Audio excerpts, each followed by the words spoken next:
Opa, no primeiro swing, home run! É o segundo home run da equipe dos Rockies.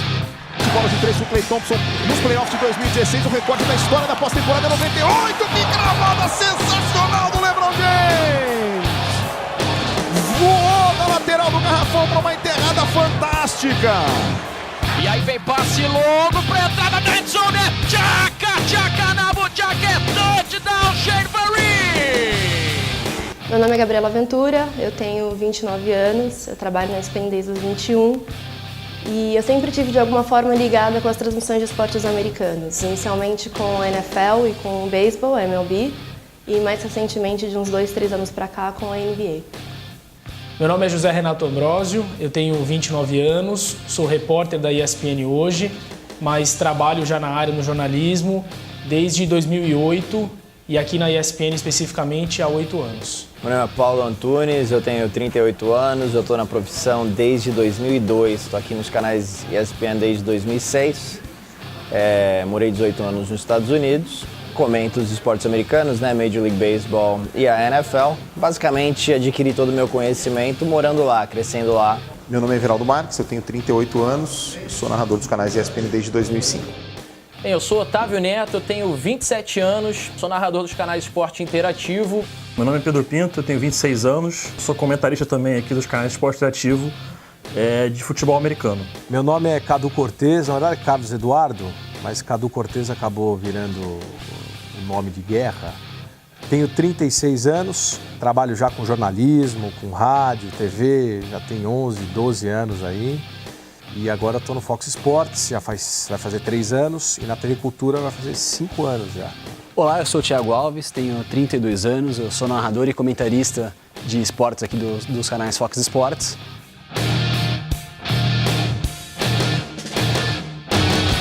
Como eu sempre gostei de vários esportes, eu me identificava com muitos esportes, então eu falei, eu posso explorar também essa parte de esportes americanos e de acompanhar muita coisa. Comecei a estudar e aí quando até teve a chance aqui nos canais Fox Sports de transmitirmos a MLB, eu já me prontifiquei logo de cara, falei, eu posso comentar, eu assisto bastante, então eu posso falar disso, porque, isso que eu falei, eu sempre fui um cara muito curioso.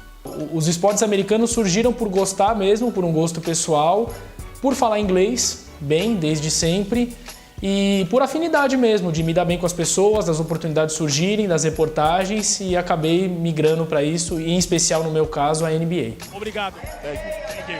Palavras do LeBron James nessa noite histórica, foram só 20 minutos, 7 pontos, 8 assistências. O reencontro de LeBron com o Miami Heat aconteceu no Brasil. Sempre fui um cara que acompanhei, eu sempre gostei mais, na verdade, de NBA do que de NFL, desde moleque. E aí, quando eu passei a transmitir a NFL, eu fiquei completamente apaixonado. Eu fui criado nos Estados Unidos, dos 3 aos 11 anos de idade. Então, meu primeiro contato com o esporte americano foi com uns 3 anos. Eu conheci basquete, conheci o beisebol, conheci o futebol americano. Acompanho os 3 esportes, assim, religiosamente. Mas minha grande paixão mesmo é o futebol americano. Perguntaram pra gente assim, se aventou-se a possibilidade de fazer beisebol. E nenhum narrador topou. E aí eu falei assim, quem quer fazer? Eu quero fazer. Você sabe? Sei, e não sabia. E eu fui estudar, em 20, 30 dias eu tive que estudar muito para poder saber o básico do básico e enfrentar muito preconceito daqueles que já estão, de colegas de outras emissoras, de internautas, de telespectadores, e que não recebiam bem um cara que vinha de fora. Vamos ver, a pancada do Joe Panik. Vamos ter tentativa de corrida, vai correr e vai anotar corrida para o San Francisco Giants. 2 jogadores eliminados, 4-3 para os Giants, virou. Eu tive a oportunidade já de fazer finais de NBA, Super Bowl, Global Games no Rio de Janeiro, e os americanos em geral não só respeitam muito mais, mas a gente percebe que quando eles encontram uma outra mulher, eles ficam mais... eu não quero dizer contentes, mas eles gostam de ver que é um ambiente na ESPN do Brasil mais aberto, que dá oportunidade de um jeito diferente e que não me enxerga como uma mulher produtora, e sim uma produtora e pronto. independente de gênero. E a gente percebe que lá existem muito mais mulheres fazendo cargos que aqui são exclusivamente masculinos. A gente vê muito nos Estados Unidos mulher fazendo câmera, carregando cabo, enrolando cabo, operando áudio. Isso é uma coisa que aqui não é nem só no esporte, mas em qualquer meio de imprensa você não vê. Tá no ar. Estamos de volta, meus amigos dos canais ESPN. Os Patriots desde 2000 lideram a NFL. A minha primeira função pré-jogo é ter certeza de que o narrador recebeu todas as informações de estatística, de escalação, do que ele precisa, enfim, para fazer a narração do jogo. Como produtor, a gente normalmente é o principal contato dessa rede de comunicação que a ESPN tem no mundo, partindo da matriz nos Estados Unidos. Eu vou muito atrás das histórias de vida, das histórias pessoais, das curiosidades, de saber algum fato da cidade e de sentir um pouco o clima. Como a minha figura é de aparecer na quadra com as pessoas em volta, jogadores aquecendo, acho que pelo menos essa primeira entrada e esse começo de pré-jogo e começo de jogo é tentar passar um pouquinho do ambiente e de alguma história pessoal que vai estar em jogo naquela noite. Eu faço muito estudo, não só aqui na TV quando eu chego, mas de casa também. Buscar informações na internet, sejam estatísticas, histórico de jogador, histórico da comissão técnica, histórico da equipe, do confronto entre os dois times que estão em jogo, a situação atual da temporada, projeções para a temporada e o mais importante, tape de jogo, tape das duas equipes. O nosso pré-jogo da temporada aqui, né? Sim, preparamos aqui todo o material, todo um alfarrábio, páginas e mais páginas aqui para a transmissão. Eu e o Thiago, por exemplo, a gente assina a MLB TV, a gente tenta ver pelo menos um jogo do time que a gente vai narrar durante a semana. Às vezes é um jogo da série, às vezes não é. Eu tento acompanhar os sites todos aqui do Brasil que estão falando sobre beisebol, alguns de fora, os próprios sites que tem da MLB. Eu tento ver TV, algumas coisas que tem em YouTube para ver notícias, ouvir rádio, até para pegar o inglês. No caso da NFL, eu estudo em média de 5 a 6 horas antes de cada jogo.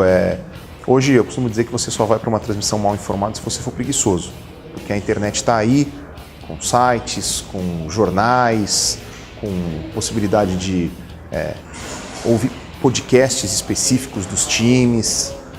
As redes sociais ajudam bastante também a coletar informação, então eu fico de 5 a 6 horas estudando antes de cada transmissão, porque não basta só eu colher essas informações, eu preciso organizá-las de uma forma que elas estejam acessíveis facilmente. Se a transmissão me der um gancho, eu preciso ter acesso rapidamente a essa informação para poder colocar no ar. Esse ponto seria o futebol de 55 jardas, ainda está longe para os Patriots. Garoppolo passa uma cobertura linda, bola, recepção acontece, Chris Hogan vai para a zona, touchdown! Touchdown, New England Patriots! Antigamente, eu chegava 3, 4 horas antes do jogo para me preparar. Hoje, com 1 hora de preparação, vendo alguns números, alguma coisa que eu possa colocar na transmissão, já é o suficiente para mim. Eu sei que no primeiro Monday Night o Everaldo chega uns 2 dias antes, né? Aqui na rede. Não é isso, Everaldo? Uns 2 dias antes, né? Do primeiro Monday Night, né? Mas assim, a gente leva muito a sério a nossa preparação. Quando a gente entra no ar, é sempre bem descontraído, bem brincalhão, porque acho que aí que é um momento que a gente relaxa, porque antes do jogo a gente tá focado na preparação, né? Porque tem uma galera que acha que a gente chega, já começa a brincar, que é uma festa na redação antes do jogo, mas é justamente o oposto. Ele tá lá no computador dele, eu tô no meu, depois a gente entra no ar e aí a gente relaxa.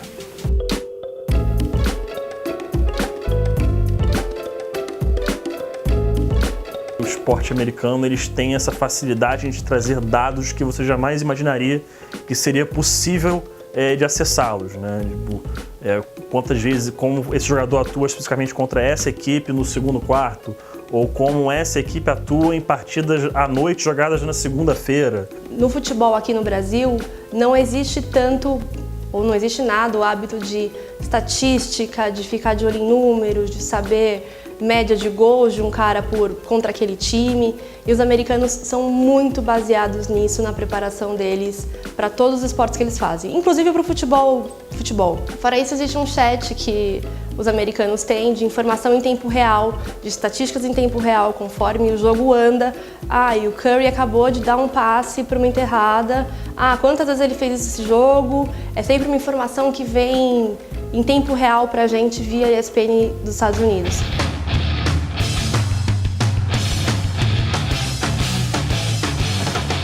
A gente recebe muita coisa da ESPN americana e também da NFL, não? Da NFL.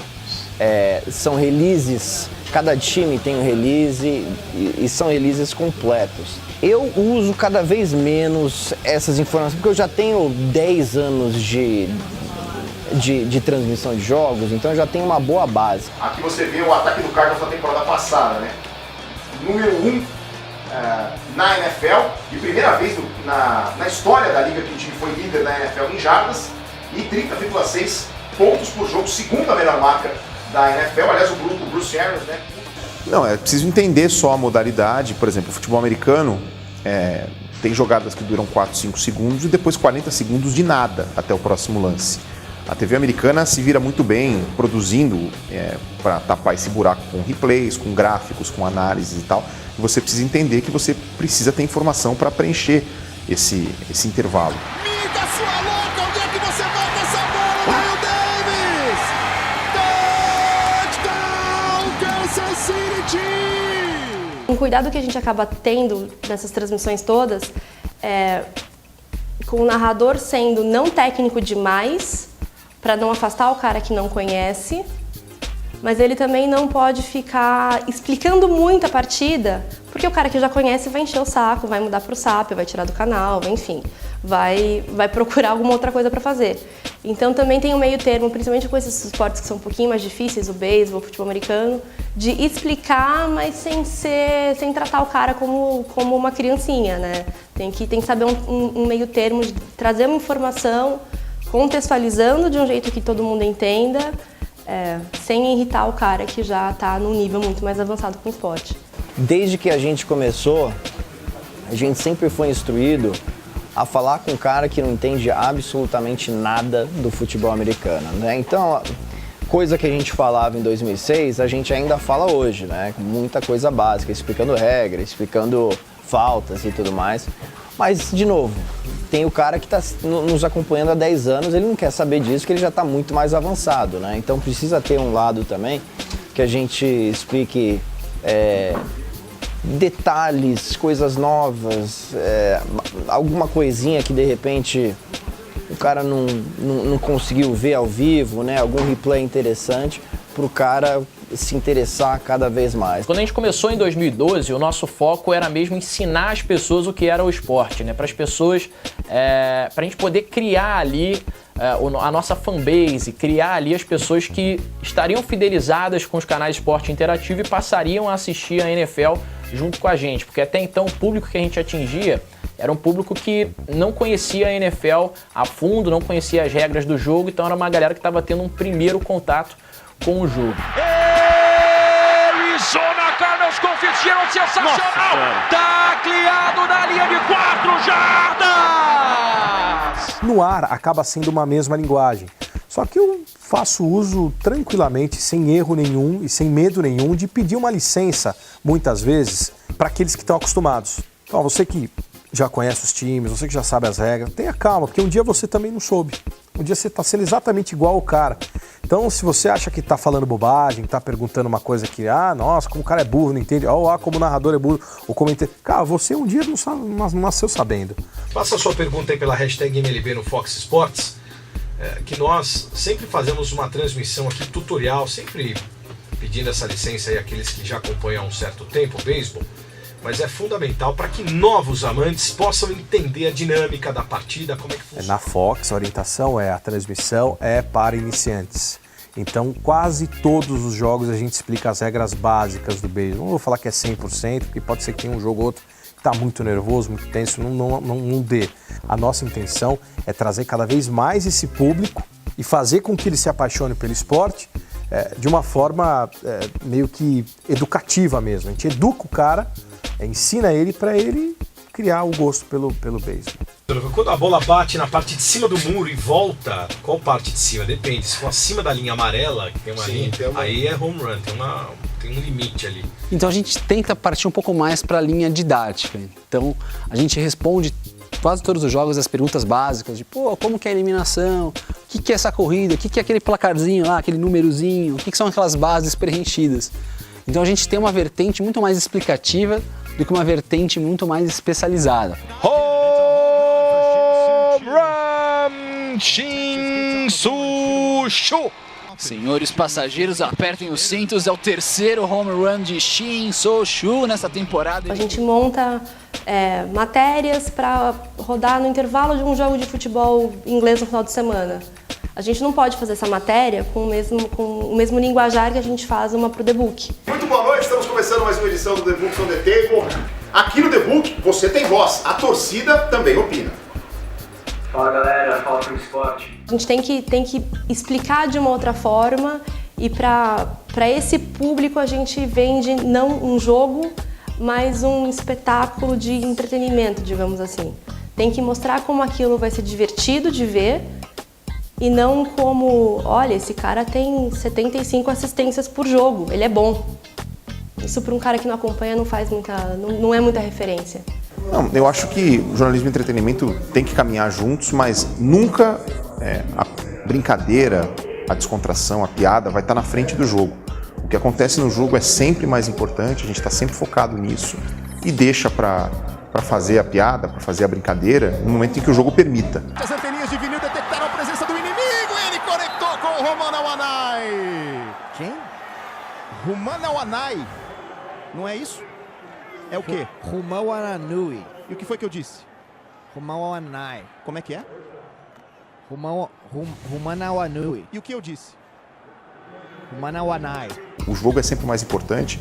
Eu sou jornalista 100% do tempo, então o foco na informação e naquilo que está acontecendo no jogo é o mais importante, e aí esse lado descontraído fica como um tempero para o momento em que o jogo permitir. Eu acho sim que entretenimento e jornalismo têm que ser trabalhados juntos quando você está numa transmissão, principalmente porque o cara que está vendo o jogo não quer só saber de número, ele não quer só saber da parte chata. A pessoa busca esporte também para se divertir. Aniversário do Arnaldo também.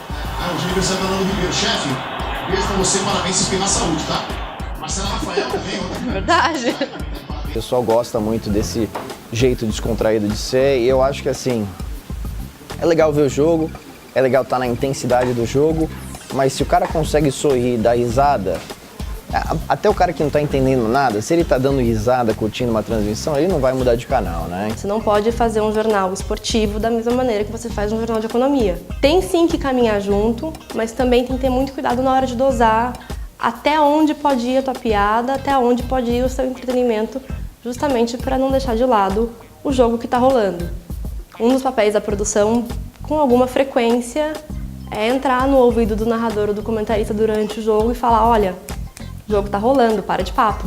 A minha primeira preocupação não é brincar. Claro que eu brinco muito e talvez seja um dos que mais brinque dentro de uma partida de NFL. Você não pode deixar de estar dentro da jogada. Então muitas vezes você pode estar brincando e perder um touchdown incrível, uma recepção histórica. E é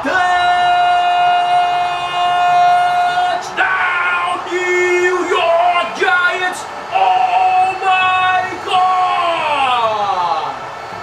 Wow! What a catch, my friend! Isto é unbelievable! Odell Beckham, seu maravilhoso! Uma recepção espírita para dar a vitória nos segundos finais ao New York Football Giants! Vitória dos Big Blues! Eu procuro dosar um jogo, por exemplo, de sexta-feira às 11 da noite, cara. Então isso realmente depende muito do horário. Das 11 à meia-noite é jogo. Meia-noite começa a diminuir a quantidade de pessoas assistindo. Não tem como, o cara vai dormir. Meia-noite, pô, às vezes sábado vai trabalhar. 1 da manhã, menos ainda. 1h30 a gente tá contando piada, começa a cantar, começa a botar uns trechos de música e tal. De verdade, e aqueles que estão assistindo, eu acho divertidíssimo, porque é uma maneira de segurar o cara ali, né, de uma certa forma. Olha lá.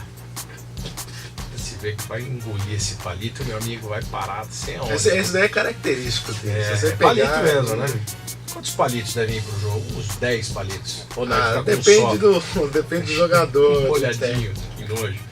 Bancada do Gregor Black. O Edson Gleipson.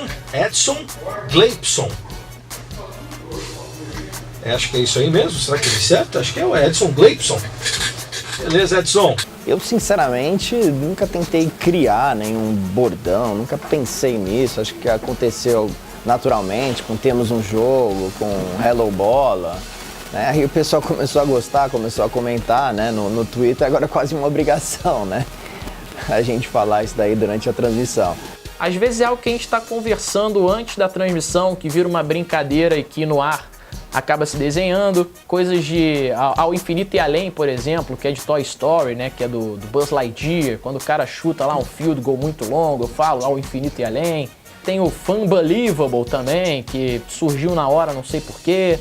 Isso é unbelievable, my friend! Cam Newton! Eu tenho De Volta Pra Casinha, que surgiu De Volta Pra Casinha, foi um amigo meu que mandou uma mensagem, cara, quando o cara sofre strikeout, de volta pra casinha, porque o dogout é uma casinha pequenininha ali, né? De volta pra casinha, hein? De volta pra casinha. Vamos pro intervalo e a gente volta já com esta fera aí, ó. Hunter Pence, Brandon Belt e Joe Panik, Fox Sports. Torcemos juntos. Estremeceu as bases, eu pintou no ar. Faz pouco tempo, faz uns 3 meses. Estremeceu as bases do estádio tal. Aí eu falo o nome do estádio. Estremeceu as bases do AT&T Park.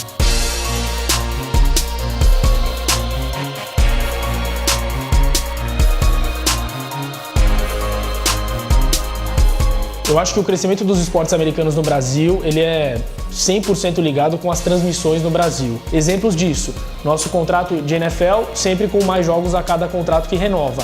A NBA a partir do próximo ano com transmissões dobradas. A gente vai transmitir o dobro de jogos, as 2 finais de conferência, as finais exclusivas. Então acaba virando um círculo e um ciclo vicioso mesmo, mas o começo disso é trazer as transmissões diferentes. Eu não imagino uma TV aberta brasileira abrindo mão de um futebol no domingo à tarde para botar a NFL, ou abrindo mão de um futebol, de um outro evento à noite, durante a semana, para colocar futebol americano. Talvez especificamente em momentos como o Super Bowl, a gente ainda veja. O próprio formato que a NBA trabalha, as transmissões que é muito voltado para o mercado americano, eu não vejo isso hoje emplacando com sucesso em TV aberta. Eu acho que essa é uma tendência do esporte caminhar cada vez mais para a TV por assinatura, para a TV fechada. Então, eu não acredito nos esportes americanos em TV aberta a curto prazo. Em 10 anos eu vejo a NFL com, não vou falar um jogo por ano, mas de repente um jogo cada 2 anos no Brasil. A Liga Americana, a Liga de Futebol Americana aqui no Brasil, com uns 20, 25 mil torcedores nos estádios, uns 30 times, qualidade. Jogadores de repente saindo do college lá nos Estados Unidos, não conseguindo entrar na NFL, vindo para o Brasil. Eu acho que o atrativo do país vai incentivar muitos estrangeiros a virem para cá e jogar o futebol americano, e isso com certeza vai ajudar o crescimento. Não dá para chutar field goal, então vai pro rugby de novo aqui o time do Green Bay. E aí, Rodgers, para onde é que você vai? Pode fazer uma jogada, pode mandar Hail Mary, joga!